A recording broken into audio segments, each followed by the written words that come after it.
Welcome to the Voice of Family Business on Capitol Hill. It's great to have you with us. With each podcast from Family Enterprise USA, we bring you the latest news, expert opinions, and insights affecting the country's largest employer, the American family business. If you like this series, please remember to subscribe and sign up for the alerts as future shows are posted wherever you download your podcasts. This podcast is sponsored by Preston Root, a Family Enterprise USA member, board member, and longtime supporter. In this episode, we bring you a lively and in-depth discussion on the good, the bad, and the ugly government policies affecting the many family business trucking companies in the U.S. This episode is hosted by Pat Soldano, President, Family Enterprise USA and Policy and Taxation Group, and her guests are John Smith, Chairman, CRST, the Transportation Solution Incorporated, and David E. Bauer, Esquire, Vice President, State and Tax Policy, the American Trucking Associations. Now, let's listen in on what these experts have to say about the critical government policies affecting our country's family-owned transportation companies. So welcome to today's podcast. I'm Pat Soldano, President of Family Enterprise USA. If you don't know who we are, we advocate for multi-generational family businesses and their lifetime of savings and investments in their businesses from around the country, from all industries, both big and small. Today, we're asking the question, how are transportation policies coming out of Washington, D.C. affecting our country's many family-owned transportation companies? And there are many.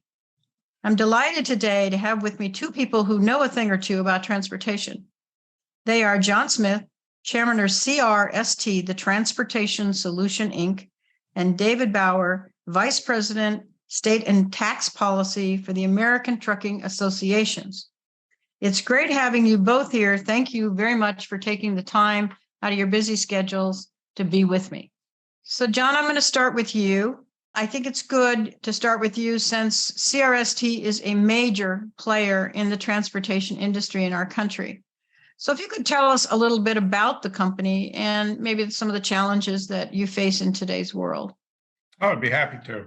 One of the things about us is we have a family business, we call it. That's the trucking side. My dad started that in 1955. He got fired from his previous job. It's amazing how the tragedy and opportunities work at the same time, because he'd been thinking about starting his own company and literally had no money and no assets, and asked my mother to back up the bills and started growing very slowly. And he said that first $1 million of revenue took him a long time, and it was really hard. And we're now over $2 billion of revenue. And we operate primarily through the 48 states. And we're in all sorts of different markets, but primarily in what we call the truckload market. And by the way, we never do 100% of anything. It's just kind of what we are. We're in a lot of different things, but we're primarily in the truckload market. So when a customer calls us, he's filling up our truck and away we go. But further down in my generation now, and the next generation, we really got what we call an enterprise going now.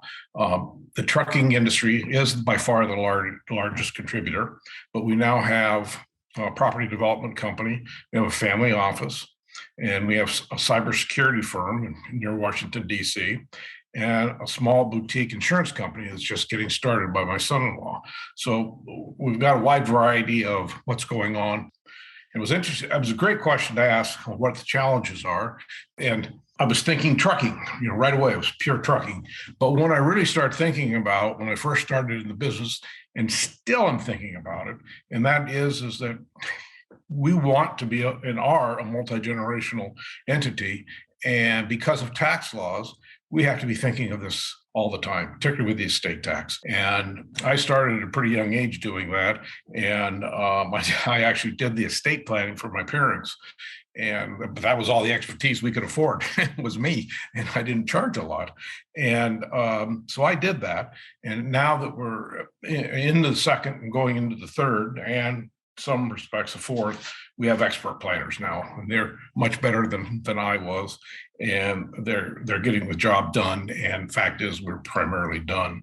As an example of how important this is, when the Trump tax cuts came into effect, which was a very important bill that got passed by that administration, my goal was to get the the pass-throughs, in our case, a sub-S corporation, equal tax treatment with the Cs because they proposed big cuts in the C corporations.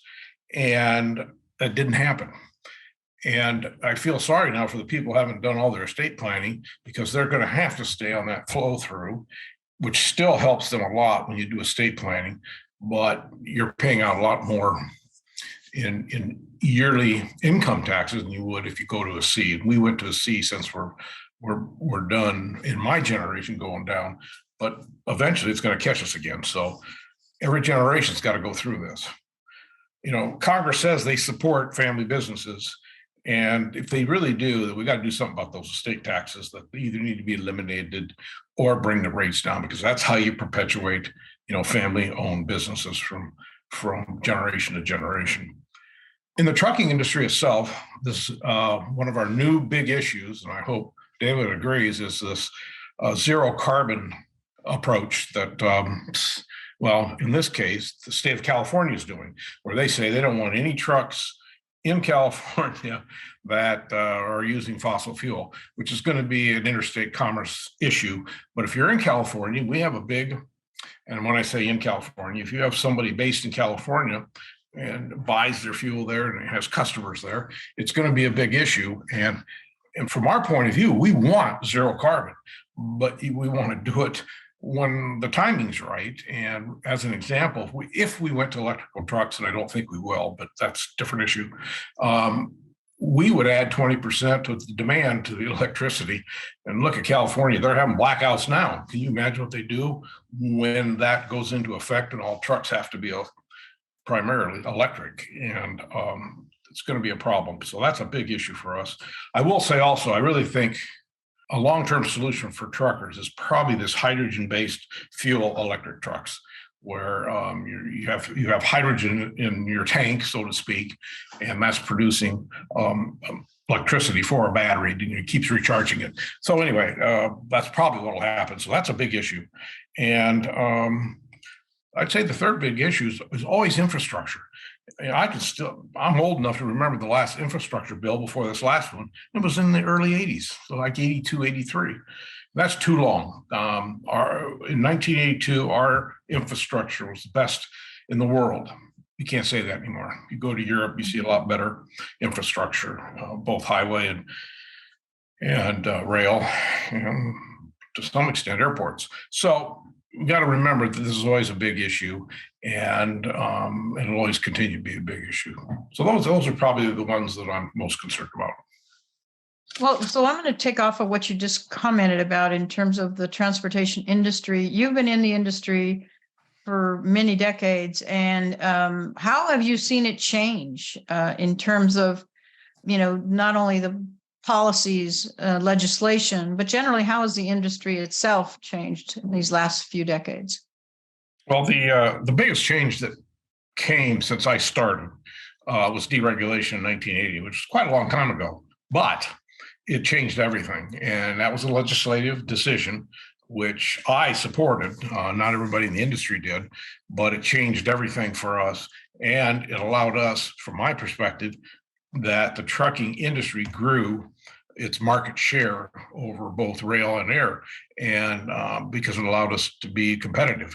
And so that was the largest change that I've seen. And then every decade, something else comes, and technology is probably the biggest now, or one of the biggest. So everybody faces that, and we're facing it. So I don't consider us unique there. Yeah, that's a good point. Deregulation was a huge change. Well, so again, you've talked about some of this already, but I'd like you to expand a little bit more. So maybe you can talk about how Congress has helped you or hindered you to grow your business, help your family, hurt the generationally owned passing of the businesses, as you've talked about. What has been some of the legislation, both positive and negative, that you can talk about in these last couple decades or even just this last decade? Well, as I talked about deregulation, that is both. It's kind of like when my dad started, he had the crisis and he turned it into an opportunity. And that's what deregulation was. It really was that type of thing. So it became an opportunity for us. For others that have been in the industry a long time and had a hard time changing, it was terrible for them. So legislation truly is very important. And I always considered, because we want to be part of the discussion. And if you're not, you're going to get eaten, and you could be put out of business. So that's the biggest one still. And they could change that regulation on us tomorrow and say that any load over 500 miles has to go by rail. And that would just be really devastating to us as an industry. So we have to be careful of regulations. And so we watch them a lot. But I'd say that, the changes have been like any other business. And that is there's opportunities and there's threats. And you got to watch them. And that's the key to being successful, is understanding what they are and then making the adjustments and beating your competition by a couple steps. What do they say? That the bear's chasing, you just don't want to be the slowest guy. You want to be a little quicker than the last. Right. So you're also in addition to running a multi-billion-dollar business, you are also on the board of the American Trucking Associations and the secretary, I believe. So you obviously understand leadership. You know how important leadership is to an organization. So maybe you can address that as it relates to our Congress. How can our Congress leaders today help the industry, help your family business? Well, I think you've taken a great step in forming, a family business caucus. And I can't think of a better way to help each individual congressperson understand what the problems are and opportunities are for family businesses. There are a lot of us out there. We're all in different businesses, but at the same time, there's a uniqueness about us versus, say, a public corporation.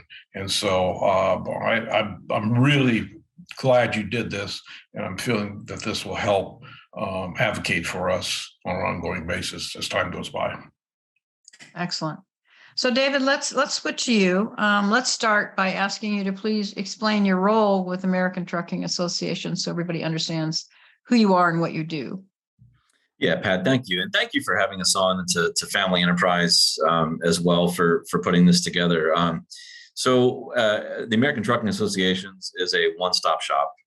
We have folks that do environmental law, environmental regulation, safety is a huge component of what we do, obviously, with a FMCSA, the Federal Motor Carrier Safety Administration oversight over us and keeping a relationship there. And then for my role, specifically, I handle tax policy. So the three, principal tax regimes that our members pay into to fund registration, to fuel tax receipts, and then various other tax regimes that seem to be sniping at us quite often. I handle those on the state and federal levels, along with our federations. So ATA is a federation, I should say, that has all 50 states have a state trucking association component. Those are our colleagues. There are eyes and ears in state houses, particularly these days where a lot of policies actually moving on the state level in a way that's quicker and maybe in directions as John noted that we don't like. A lot of bad policy emits from the West Coast, without shaming one state in particular. So those tax policy matters I handle. And then a kind of another portfolio item that I handle is tort reform that has increasingly been keeping me busy with just the difficult judicial environment that our members face ourselves in. We're a very obvious and easy, juicy target for the trial bar, which a lot of our family-owned businesses. We do have folks like John's firm, but the average size member of ATA actually is about, give or take, about 10 trucks. And more often than not, those are all family, passed down through generations businesses. They could be reefer trucks, window trucks, just ordinary freight moving along. So I handle those issues on behalf of the members, and then anything else. I used to work for a governor, worked in a state house, worked in a Congress. So I kind of am a Swiss Army knife when it comes to policy sometimes. But hopefully that answers a little bit about what we do here at ATA. So let's follow up on that and be more specific in terms of how do you address the concerns of ATA? Do you personally do the Hill meetings? Do you have a team in DC of consultants you use? if there are, you talked about the tort issues being tort reform being an important issue for you. How do you address that? Because there's many, many, many members of Congress, and it takes a lot of time. Absolutely. So yeah, I'm one of the subject matter experts that we have. Like I said, we have a team of policy experts. So I do participate in the Hill meetings that we hold. So a little bit, I think one of the overarching goal that we have is consistent engagement. So we actually have a Hill office just down the street from the House side. If you picture the Capitol, our Hill office is on the House side of the Capitol, and through that we have a team of about 7 lobbyists, Democrats and Republicans. We work both sides of the aisle every day the Congress is in session. We're holding meetings. We're getting our issues in front of them. Sometimes to folks we agree with, sometimes not. We don't really shy away from folks that you generally wouldn't expect to agree with us. Sometimes those are the surprises that you find when you actually you do darken some doorsteps that you don't expect to. We have a program as well called Calls on Washington. So as I said, we have a federation that's involved all 50 states. So throughout the course of the year, once, twice, 3 times a month, we'll have state fly-ins from our state federation colleagues, and they will bring motor carriers with them to Washington. And we will, from our Hill office, we'll set up meetings for them for a whole day, maybe even 2 days, where we'll just pound marble over the course of a couple of days. We'll have a reception. And I guess that goes back to what I was saying. The theme is consistent engagement. That's every year, all 50 states come through. And it's really, in my time in Washington, I've been here now for 15 years, I've not seen an industry be that concentrated and that focused.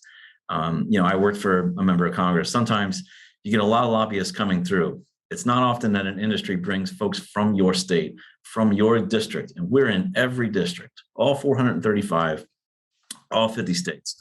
So it really is a powerful program that, along with our truck pack, with our political action committee, that we help our friends. We have a saying, we help those who help us. But more importantly, if you're willing to give us a chance to be heard, we'll generally keep coming back to you.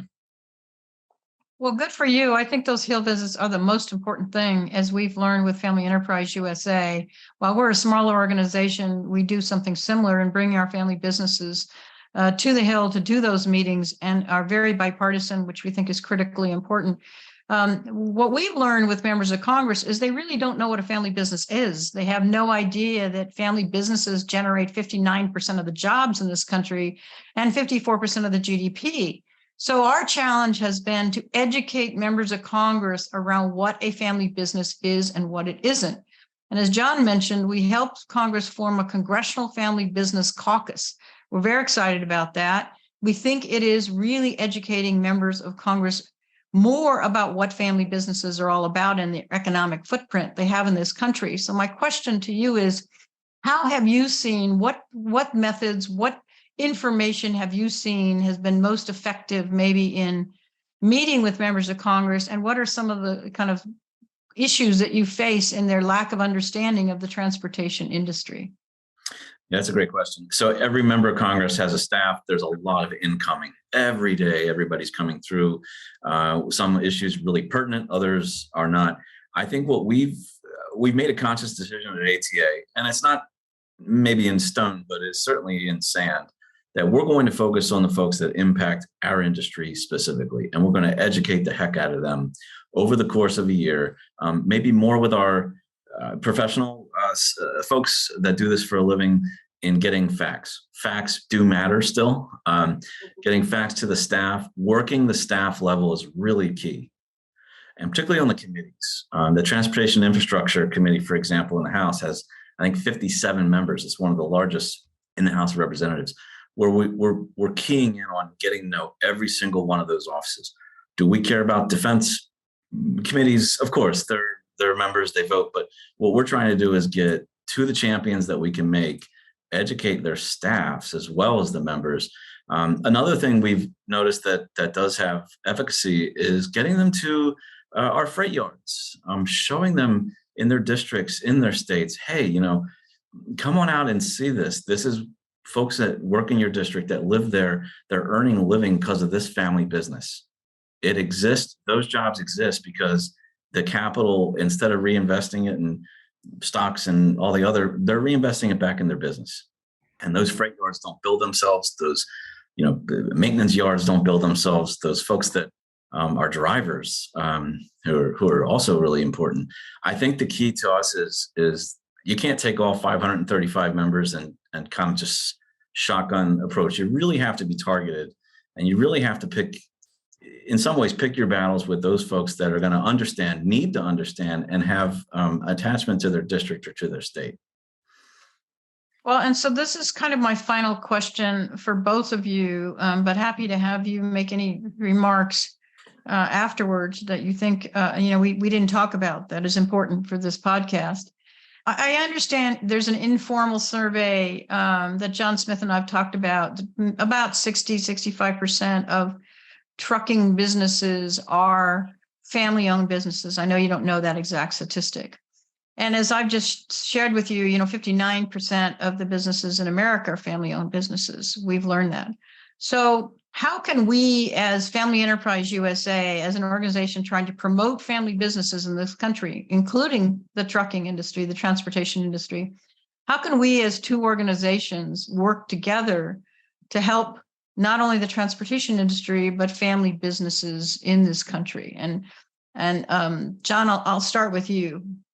Well, one of the things I think is obvious to me after you got started and I got to know who you were and how you were concentrating on certain things, and my involvement with ATA, a couple of the management there, and it was like, we don't spend a lot of time on that tax thing. It's complicated. And then everybody's a little different. And, we got the publics, we got the privates, and so I really do think that each group complements one another. And I think that's what's so fantastic about this, and why I joined, because the tax thing is important. And as we tried to get the Trump administration to bring the pass-throughs, or the sub-S's in my case, get the same deal with us the same way, and they didn't.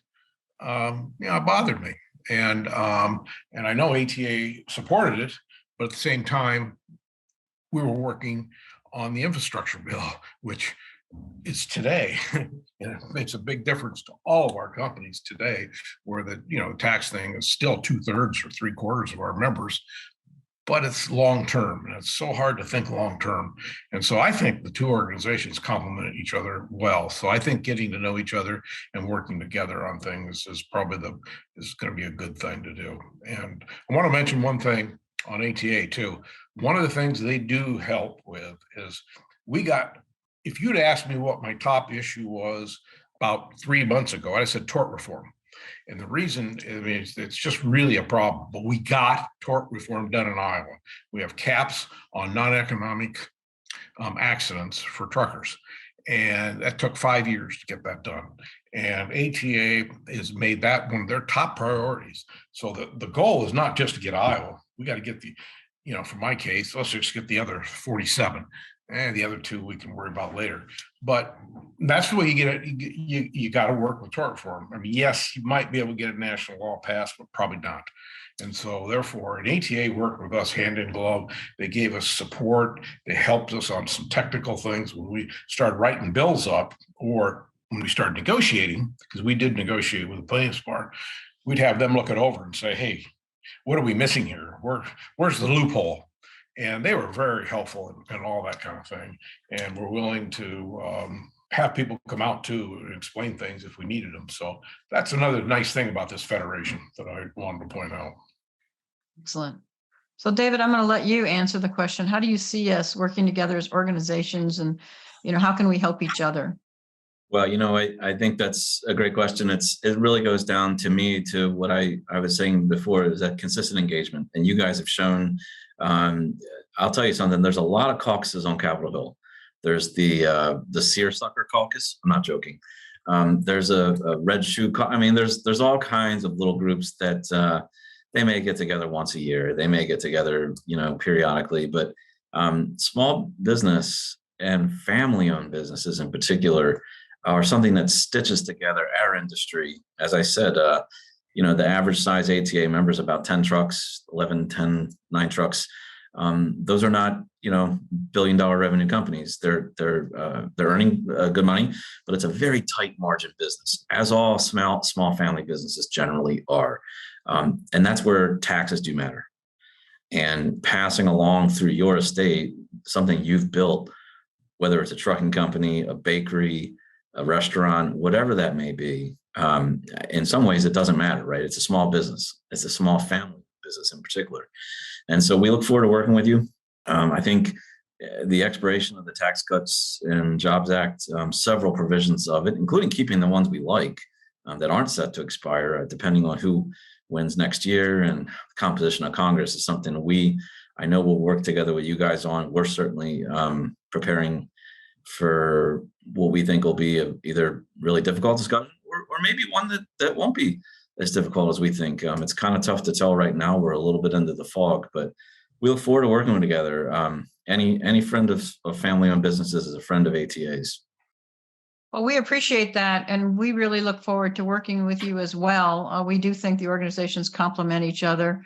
And as you mentioned, there are a lot of family-owned businesses in ATA, and those smaller business owners, you're right. I mean, they have that great challenges with all the taxes that you talked about. So I really want to thank both of you for being on the call today. It's been fascinating. I know our family business listeners have learned a lot about the challenges facing America's family-owned transportation companies, and they're being treated on Capitol Hill.